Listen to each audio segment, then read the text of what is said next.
Salut à tous les amis, j'espère que vous allez bien. C'est Antox Montanate. Bienvenue à vous.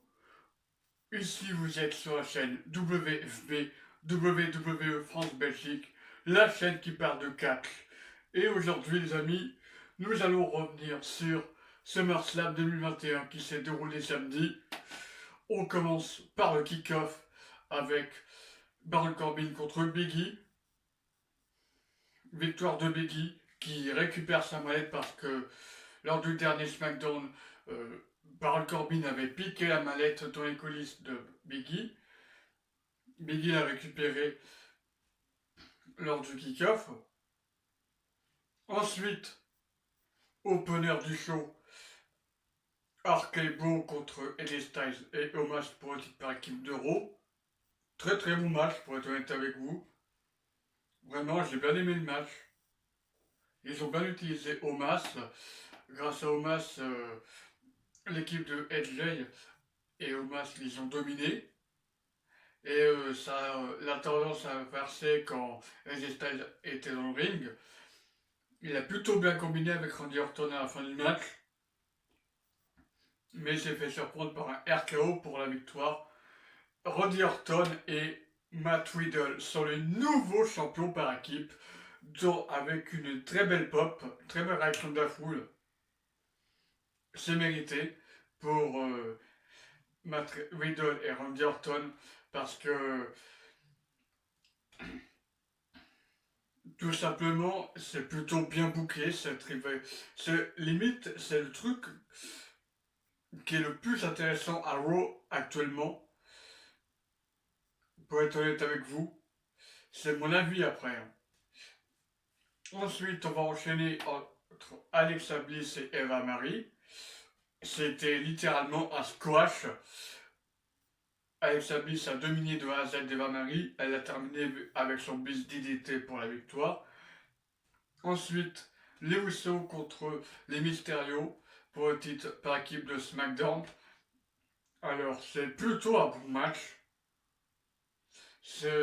Franchement, les Usos, ils ont plutôt bien dominé les Mysterio. Ils étaient beaucoup trop forts, franchement. Ils étaient imbattables ce soir. Ils les ont battus de façon clean, avec des super kicks sur les Mysterio. À la fin du match, un double super kick de Jay et Jimmy Uso sur Rey Mysterio. Et ils ont terminé avec un Uso Splash pour la victoire. Ensuite, Damien Priest contre Sheamus pour le titre des États-Unis. Très bon match de au moins 15 minutes. Un match assez intense, assez serré entre les deux. Et puis, c'était le bon moment pour Damien Priest d'obtenir quelque chose d'être récompensé durant cette année, après avoir été adversaire de Miz et Morrison et partenaire de Bad Bunny. Il lui fallait quelque chose en plus et il a fait une belle rivalité avec Sheamus et il remporte le titre des États-Unis avec son reckoning, ou plutôt son Hit the Light, appelez ça comme vous voulez, pour le compte de 3. C'est mérité pour Damien Priest. C'est encore c'est un bon personnage en soi. C'est comme Roman Reigns à ses débuts au main roster. C'est quelqu'un qui se cherche. Et aujourd'hui, Roman Reigns, il a enfin trouvé son personnage avec le chef tribal. D'ailleurs, on en parlera plus tard dans la vidéo de Roman Reigns. Ensuite, on a le droit à une belle surprise. Et pas n'importe laquelle, les amis, puisque nous avons le retour de Becky Lynch. Alors, ça s'est passé de la façon suivante. Nous avons Bianca Belair qui fait son entrée. Ensuite, nous avons Sasha Banks qui est annoncée en incapacité de combattre. Apparemment, d'après les rumeurs, elle aurait le Covid, à prendre avec des pincettes. Durant la semaine, elle a le Covid, d'où sa non-participation lors du dernier SmackDown. Et puis, la WWE a été obligée de bricoler un peu Ils ont dû mettre Carmella, puis ils ont sorti Becky Lynch sur une incroyable pop. Pas aussi incroyable que celle de CM Punk, mais c'était une belle pop quand même. Puis il se passe la chose suivante, Becky Lynch détruit Carmella, et ensuite, t'inquiète pas, Bianca, je m'occupe de toi après. Je reviens vers toi après. Elle détruit Carmella hors du ring. Puis ensuite, elle prend le micro, elle propose à Carmella, à Bianca Belair de défendre son titre contre elle. Et Bianca Belair accepte le défi de Becky Lynch. Puis, le match commence. 30 secondes plus tard, Becky Lynch inflige un coup d'avant-bras et un man-handle slam pour la victoire. Elle l'a battu en moins de 30 secondes. C'était un truc de ouf. Une énorme pop. Alors, autant je suis content pour le retour surprise de Becky Lynch, mais je n'ai pas du tout aimé le traitement qu'a subi Bianca Belair. Ça me fait carrément penser à Kofi Kingston face à Brock Lesnar il y a 2 ans, lors du passage de SmackDown sur la Fox. Ça me fait clairement penser à ça en fait. J'ai pas du tout aimé le traitement de Bianca Belair, mais bon. Je suis quand même content du retour de Becky Lynch, mais moi j'aurais bien aimé en voir plus en fait. De la part des deux, j'aurais bien aimé en voir plus.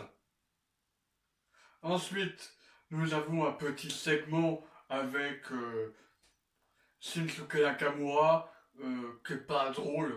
Pareil, on a eu le droit à un petit match entre Drew McIntyre et Jinder Mahal, un squash, littéralement, de Drew McIntyre qui a battu avec son Claymore Kick Jinder Mahal. J'en attendais plus. C'est un bon match, mais c'est un match typique qu'on voit à Raw. Voilà.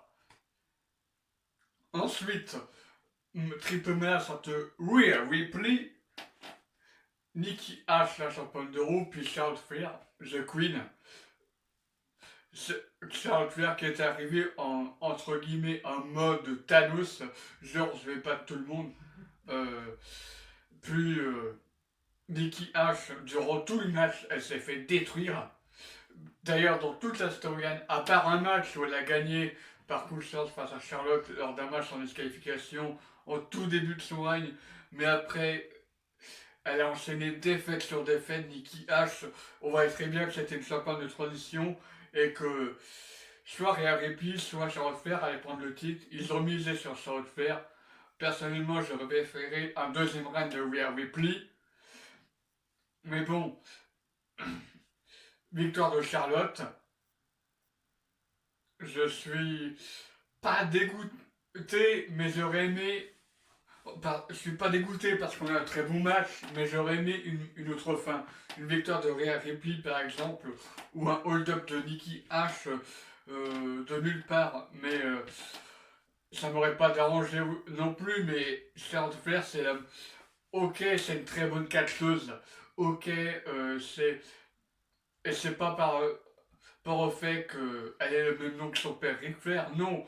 C'est une très bonne catcheuse, elle a un très bon talent dans le ring, il n'y a pas de souci là-dessus, mais c'était pas la peine de lui donner un titre là, elle n'en a clairement pas besoin. C'est, c'est comme un Money in the Bank, elle n'en avait clairement pas besoin de ce match. Vraiment, elle n'en avait pas besoin. Bref, c'est pas grave, mais voilà, je dis ce que je pense, elle n'en avait pas besoin pour moi. Ensuite, probablement l'un des meilleurs matchs de la soirée, Edge contre Seth Rollins. Déjà, l'entrée de Edge, incroyable. Il prend The Brood, l'ancien clan qu'il a fait débuter avec Gangrel et tout, et Christian. Ils ont tous les deux débuté avec le clan The Brood, avec Gangrel. J'ai bien, avec la vieille tenue et tout, j'ai bien aimé. Franchement, c'était pas mal du tout. Ensuite, bah, il a eu un très bon match, intense face à Seth Rollins. Ils se, ils se sont éclatés mutuellement la tête contre les coins de ring, le sol. Ils ont enchaîné des spears, des pedigrees. Euh, il y a eu une guerre psychologique entre les deux. À la fin du match, nous avons Edge qui applique un crossface. Euh, Saturnis résiste. Ensuite, Edge fracasse la tête de Edge contre le sol du ring. Et puis, il l'endort avec un super hold pour la victoire. Il n'a même pas utilisé son spear. Non, il l'a battu en l'objet abandonné. Voilà. Très bon match de la part. J'aurais bien aimé une victoire de Rollins parce que pour lui donner un minimum de crédibilité. Mais Edge, c'est comme en soi, c'est quand même bien qu'il gagne pour. Mais en tout cas, ils nous ont fait kiffer. Merci à eux deux. Je ne suis pas déçu du résultat. C'est un très bon match. Rien à dire. Même si, pour ma part, j'aurais préféré que Seth Rollins remporte, je suis content pour Edge parce qu'il mérite aussi cette victoire. Mais Edge, contrairement à Rollins, il n'avait pas besoin de cette victoire, on va dire. Mais c'est quand même bien qu'il gagne. Tu vois, je suis mitigé en fait. Ensuite, le flop de la soirée selon moi, Goldberg contre Bobby Lashley. Pour moi, c'est le flop de la soirée, pour être honnête avec vous. Déjà, j'ai bien, en fait, c'est le flop de la soirée parce que d'une part, il y a eu le batch de MVP, puis la fin de match incompréhensible. Autant j'ai bien aimé la performance de Goldberg sur ce match, mais le coup de béquille sur la corde, Goldberg qui hésite à vendre, et puis la fin de match incompréhensible par décision de l'arbitre, Bobby Lashley qui tabasse Goldberg et son fils. Non mais tout ça pour faire un rematch à Crown Jewel. Non mais c'est du n'importe quoi. C'est. J'ai pas aimé ce match. Nul à chier. 2 sur 10, c'est mon flop de la soirée, clairement. Pour ma part, c'est le flop de la soirée. Et ensuite, le main event. Le chef tribal qui arrive sur le ring avec les Usos et Paul Heyman. Ensuite, les Usos repartent dans les coulisses après avoir franchi la rampe d'entrée et au moment où Reigns allait entrer sur le ring. Ensuite, John Cena fait une entrée avec un t-shirt qui est magnifique.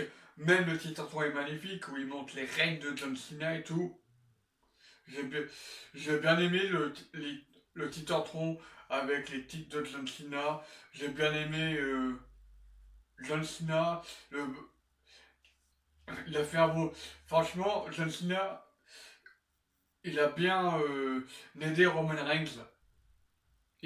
C'était un combat très psychologique entre Roman Reigns qui est arrogant, qui se pavane, et puis John Cena en mode filou qui tente des roll-up à droite à gauche et qui finit par porter trois attitude adjustment anormales, un à travers les commentateurs américains, à travers la table des commentateurs américains, pardon, et un depuis la troisième corde. Et puis, à un moment, il allait tenter un spear pour se moquer de Roman Reigns. Il se fait contrer. Ensuite, il y a un échange de coups de poing, Superman Punch, puis Spear, 1, 2, 3, terminé. Victoire clean de Roman Reigns, rien à dire là-dessus. Et puis, la plus belle pop de la soirée, Brock Lesnar qui fait son retour. Et puis le show se termine avec une confrontation de Brock Lesnar et Roman Reigns. Et puis, euh, pour le bonheur des fans, hors direct, nous avons John Cena qui s'est pris 2-3 souplesses et un F5, mais c'était hors direct. Hein. Ils l'ont pas diffusé, c'était juste après le show, c'était en dark match si on peut appeler ça comme ça. Ils ont fait ça juste pour le fun. Hein. Et puis nous avons Cena qui a confirmé sur Twitter que ce, ce mois au sein de la WWE c'était juste pour un match. Hein. il est juste venu pour mettre en avant Roman Reigns. C'était cool. Même si ça m'aurait pas dérangé que c'était mais là, c'était cool. Ce match. Franchement, j'ai adoré ce match. Demain, je vous ferai NXT TakeOver 36, la review du show. Mais pour moi, Roman Reigns et John Cena, ça a tenu ses promesses de main event. Pour moi, à l'heure actuelle, Roman Reigns et John Cena, c'est le meilleur match de l'année. Et je le pense vraiment. Voilà les amis, c'était tout pour cette vidéo. Prenez soin de vous les amis. C'était un talk de la chaîne WFB.